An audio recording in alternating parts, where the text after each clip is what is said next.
the risk of COVID-19 is real, no question. So I hope Malaysians will trust the system and get themselves vaccinated. The COVID-19 vaccine, there are some people who just can't wait to get it, while there are others who prefer to wait and see first lah. But no matter where you stand on the issue, I'm pretty sure most of us have questions, especially regarding safety. And here to provide more insight on the matter is Malaysia's very own infectious disease specialist, Dato Dr. Christopher Lee. So I think vaccines are definitely a big part of the end game of COVID-19. I hope that is the case. I hope it's the end game, that we can actually go back to some form of normalcy. But it will take this year, maybe even going to next year. Okay, first things first, will you be taking the COVID-19 vaccine? Yes, I would be. When it's my time, if I'm offered to me, I will take the vaccine. I've seen enough patients who fall ill, and I'm getting, in terms of age, I'm getting there as well. I will try to make sure my mom gets the vaccine though first, because she's 90 years old. That's important. Can we trust a vaccine that's been developed in such a short time? Did the vaccine makers cut any corners?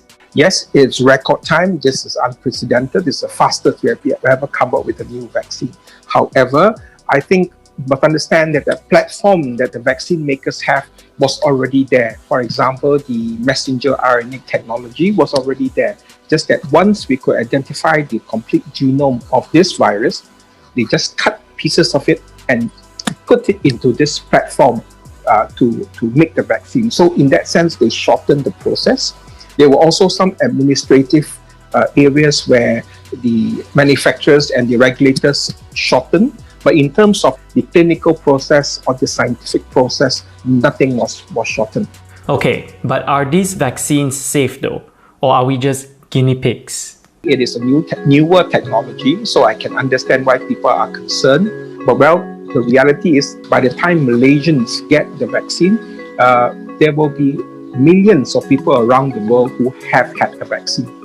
And there's ongoing surveillance of side effects and things like that. So whatever data we have now, 1 month from now, we will have more data in terms of side effects. Many people will have looked at it. And of course, our own Malaysian NPRA will also be looking at it. I'm sure they're looking at it now. But so far, the short-term data looks safe. What side effects can we expect after taking the vaccine? Many people have this sore arm, this tenderness around the injection site for a couple of days. They might even have low-grade fever for a day or two. That is probably the most common side effects, if you have any side effects at all. However, the only more worrying side effects are occurring in people who have previous allergies. However, these have been very rare, not many people. So now the recommendation is we should be more careful among people who have history of allergies. What about long-term side effects? There are some reports that say people have died or suffered from serious conditions shortly after taking the vaccine. Now, one thing I must be frank, when we give large amounts of vaccines to a large number of people at around the same time, there will be some people who may have events, medical events, that may not be related to the vaccine. And that has happened before, all right?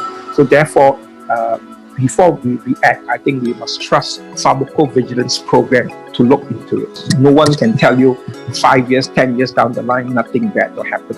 But I think we have to balance the risk-benefit of it all. The risk of COVID-19 is real. We do see patients who are very ill and they're struggling. Right? Many of them are still needing oxygen support and things like that for weeks after the COVID has gone away. And some of the elderly, they really struggle with that. And the families really struggle with that. I think you have to balance the pros and cons. And sometimes, if I have to vaccinate myself, it's also to protect my mother who is in the 90s. So how many people do we have to vaccinate to ensure our community is safe from COVID-19? Well, the herd immunity is not a clear-cut answer, does not have a clear-cut answer. But most experts will say something between 70-75% of the population, if they are have immunity. Malaysia is purchasing vaccines from various countries, mainly due to financial restraints. We have some from US, UK, China, and even Russia. Do you think this is a good thing? So is it a good thing? I think it's a practical approach. If we want to wait until the cheapest vaccines come along, we may have to wait for a very, very, very, very, very long time. and more Malaysians' life may be lost, or more Malaysians will end up in ICU. Every single vaccine, whether it's Sputnik or whether it's from China or even the Indian vaccine, if they finally can sell to us, goes through a lot of scrutiny. Will all the vaccines work equally well? Will there be a problem in one particular vaccine going forward? That is something we cannot predict. That's why we have this pharmacovigilance. That's why we have to monitor. Even as we give the vaccine, we continue to monitor. I think that system that we have in place should be reassuring for Malaysians. What's your biggest concern regarding the COVID-19 vaccine? We have never tried to vaccinate so many numbers of older patients at the same time ever in Malaysia. Now, my concern would be like H1N1. When H1N1 first blew up, everybody wanted the vaccine. People were scared.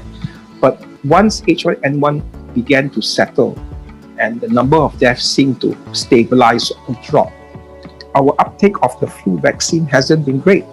We don't have a strong link with adult vaccination. So that's a bit of my concern when we try to roll out the COVID-19 vaccine.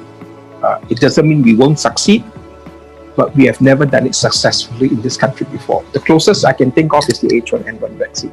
So I hope Malaysians will trust the system and get themselves vaccinated when the vaccine comes in and when our time is ready for us to take the vaccine.